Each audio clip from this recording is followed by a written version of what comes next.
Aujourd'hui, dans À l'affiche, deux acteurs de premier plan réunis sur grand écran. Emmanuelle DeVos, César de la meilleure actrice pour Sur mes lèvres et À l'origine, et Daniel Auteuil, lui aussi sacré 2 fois meilleur acteur pour Jean de Florette et La fille sur le pont. Ils se donnent la réplique dans Un silence, un drame familial inspiré d'une histoire vraie et signé Joachim Lafosse. Ok. Emmanuelle DeVos et Daniel Auteuil, bonjour. Bonjour. Merci beaucoup de nous accorder un peu de temps pour parler donc de Un silence, qui est un drame familial chargé, qui aborde un sujet sensible. On ne va pas trop en révéler pour les spectateurs, mais disons que le couple que vous formez à l'écran cache un secret très lourd. Qu'est-ce qui vous a poussé l'un et l'autre à accepter ce film, Emmanuelle, peut-être ? D'abord, Joachim Lafosse, c'est quand même, j'estime, un grand réalisateur. J'ai toujours aimé ses films. Et puis, ça m'intéressait d'aller vers un personnage féminin aussi complexe, aussi étonnant, et d'essayer de comprendre un peu comment ça se fabrique, une telle prison intérieure et mentale. Je trouvais ça presque même nécessaire pour le monde dans lequel on vit. Ces paroles qui se libèrent, il n'y a pas que les victimes parlent, et aussi les victimes collatérales, je trouve ça important. Eh bien, d'abord, le fait que ce soit une histoire vraie, une histoire si profondément humaine et terrifiante, et puis jouer la manipulation, c'était nouveau. J'ai jamais été manipulateur. C'est la première fois que je suis manipulateur dans un film, donc ça m'intéressait voilà. C'est toi qui as été sur mon ordinateur? Oui. Mais qu'est-ce que tu fous sur mon ordinateur? Faut que tu me soutiennes.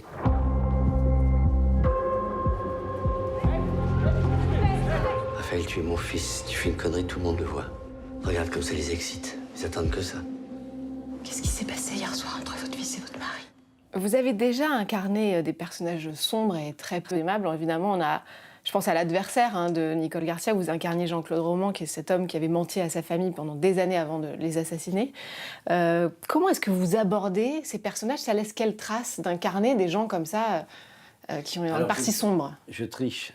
Je triche beaucoup même. C'est-à-dire qu'il y a toute une partie qui est occultée de ma part. Je veux dire, par exemple, Jean-Claude Roman, je me suis appuyé que sur le mensonge et je trouvais que c'était déjà suffisant. Ce type qui avait tout pour réussir sa vie et qui, sur un mensonge, l'a raté. Regarde bien, qu'est-ce qu'on dit? Joyeux Noël! Joyeux Noël! Je sais pas comment on en est arrivé là. J'ai occulté les meurtres. Là, j'ai occulté tout un pan de sa vie, ce qui m'intéressait. C'est effectivement un personnage, donc un type qui a existé, donc il y a une trame historique réelle. Et à partir de cette trame, aux acteurs, la charge d'inventer leur relation à l'intérieur. Donc là, c'était intéressant de pouvoir inventer ces rapports entre mon épouse, entre mes enfants et les autres autour de moi. C'est un film donc sur le silence, comme le titre l'indique, les dégâts qu'il engendre. Votre personnage, Astrid, garde ce silence pendant près de 30 ans. Vous, comment vous voyez les choses ? Qu'est-ce qui la pousse à rester si silencieuse ? C'est l'amour, c'est la peur de perdre la face, les apparences à tenir ? Je pense qu'il y a 1000 raisons. Si on repart du début, c'est ce que j'ai fait. J'ai essayé d'imaginer une jeune femme qui rencontre un avocat brillant. Et puis ensuite, il y a cette famille qui se construit, une première enfant, puis il y a une première faute. Et puis, je pense que ça ne vient pas d'un coup, ce n'est pas un coup de tonnerre. Je pense que la perversion dans un couple, ça peut venir petit à petit et sans qu'on se rendre compte, puisqu'on est tout le temps le nez dessus, de la gravité presque des faits. Elle a dépassé le temps où il fallait réagir. Et après, elle est piégée et il va falloir quelque chose de très violent pour que tout d'un coup, elle parle. Et puis c'est aussi, je dirais, le poids d'une société, un truc ancestral depuis des milliers d'années. Il y a un enfermement dans toutes les familles confondues et quelque chose qui s'est installé. Et c'est cette chose-là que ce film dénonce aujourd'hui. Alors, en travaillant sur cette interview, j'ai un peu regardé vos filmographies respectives. C'est pas la première fois que vous travaillez ensemble sur un film. Oh, que non. Ah, bah alors racontez-moi. Parce... On a fait des films ensemble, mais on a des rapports extrêmement compliqués quand même. Hein. C'est adversaire. Alors que la pauvre, je l'ai étranglée. Étranglée. C'est pas la joie. Il y a aussi Il y a- petite coupure. Il y a petite coupure, mais oui. Je jouais ta femme aussi. Ouais, mais je me Et- rappelle plus. et- ce que tu faisais. Bah, Ah oui, tu me coupais. je te coupais. Ouais, déjà. Rencontre avec le dragon. Rencontre avec le dragon d'Hélène Angèle. Mais non, t'étais plutôt sympa Oui, avec je moi. te courais après, j'étais très amoureux de toi, je te courais après partout. En tout cas, ça crée une continuité, une complicité. Enfin, c'est logique qu'elle soit ma femme. Il n'y a pas de barrière de jeu. On n'a tous les deux aucune autocensure pour jouer ensemble. On est libérés et ça nous permet tout de suite, très vite, de se taper sur la figure. Ouais. On est très bons pour ça, ouais. C'est incroyable. Ouais. Alors, en tout cas, vous avez un point commun, c'est que vous êtes tous les deux lauréats de 2 Césars dans votre carrière. Vous les avez rangés. Oui. Vous les avez rangés où, l'un et l'autre? Bibliothèque. Bibliothèque. Classique, bibliothèque. Classique, Oui. sur les étagères. Plus sérieusement, ça représente quoi pour vous, ces récompenses? C'est important d'être reconnu à un certain moment, quand on est plus jeune par la profession. Et même tout le temps, c'est toujours important d'être aimé plutôt que de pas. Ouais, à un moment, je dis oui, bon. Puis je me rends bien compte que les acteurs qui n'en ont pas, Et puis surtout quand on n'en a plus. Au début, on a...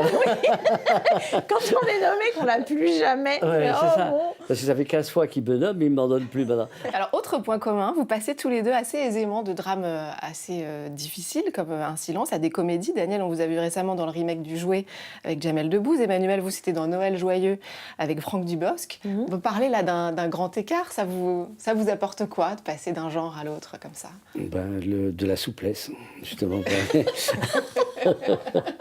On file la métaphore. Oui, bien sûr. J'aime bien parce que je la fais rire.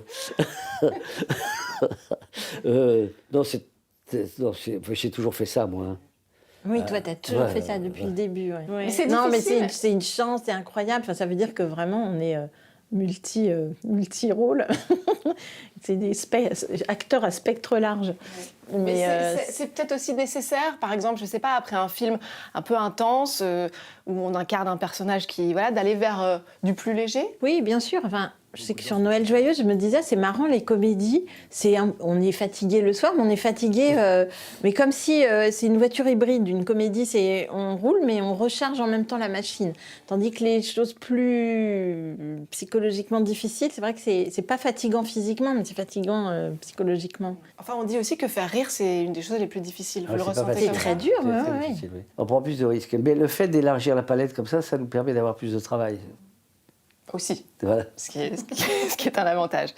En parlant de travail, on va parler, pour terminer, de vos prochains projets. Daniel, vous allez repasser derrière la Ça y est, caméra. j'ai terminé avant-hier. Oui. Alors, vous pouvez nous dire quelques mots de ce prochain C'est un film sur la justice, le rapport d'un avocat qui avait cessé depuis longtemps de travailler, de passer en assises parce qu'il avait été traumatisé par une affaire qui va recommencer. Il va défendre un type qui va changer sa vie, quoi.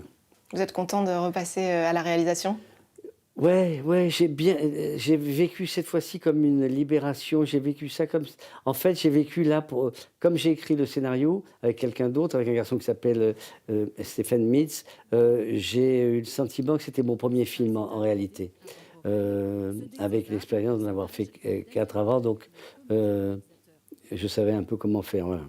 Un peu de fraîcheur aussi. Et pour vous, Emmanuel, prochain film, c'est un film d'Anne Fontaine? C'est un film sur Ravel. Mhm. C'est un film sur la construction, comment le boléro de Ravel a tué Ravel, Bon, eh ben... qui est joué par Raphaël Persona. ok. Oh, je l'aime beaucoup. Oui, Je l'aime beaucoup. C'est un bel acteur, ouais. On a Et puis il ressemble un peu, c'est vrai, à Ravel. oui. En plus, Anne l'a fait maigrir. Oh, le pauvre, déjà qu'il était Déjà maigre. qu'il était tout pas mince. grand-chose à Oui. Eh ben, on a hâte de découvrir vos prochains projets. Bravo encore pour Un silence de Joachim Lafosse. Merci beaucoup, merci. Hier soir, avant d'aller chez son père, il était où? Avec moi, à l'hôtel. J'ai longtemps hésité à vous faire part de ce que je vais vous dire, mais là, il n'est plus possible de me taire.